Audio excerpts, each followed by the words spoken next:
Η εξουσία φοράει τα κούνια.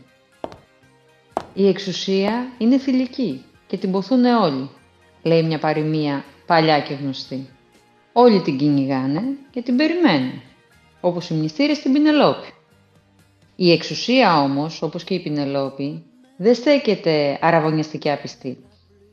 Για τους μνηστήρες της, απάτες και τεχνάσματα έχει σκαρφιστεί. Η εξουσία κάνει τον νικητή ηττημένο και τον ηττημένο νικητή. Έτσι για το κέφι της. Για το κέφι της ή μήπως είναι για τη σκοπιμότητά της? Αναρωτιέμαι τώρα εδώ μπροστά σας, πάνω στα τακούνια μου σκεπτική.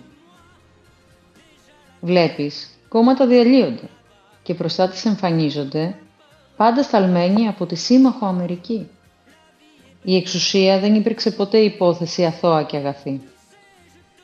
Ανάμεσα στον κάθε γρεκύλο και στον κάθε υποψήφιο σωτήρα μας γίνεται υπόθεση παζαριού σκληρή.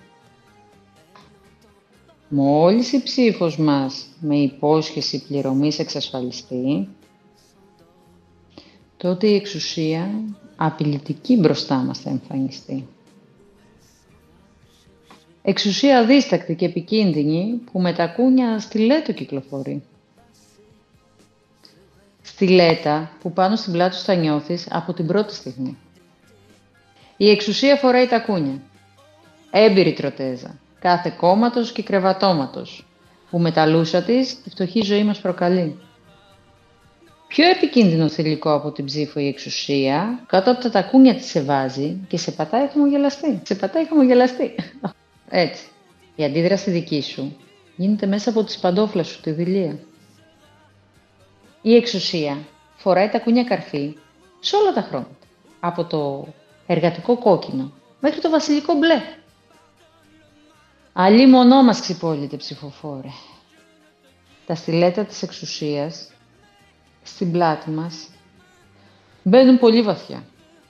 Το καρφί της εξουσίας μπαίνει βαθιά σε αυτό του κόσμου την προκοπή.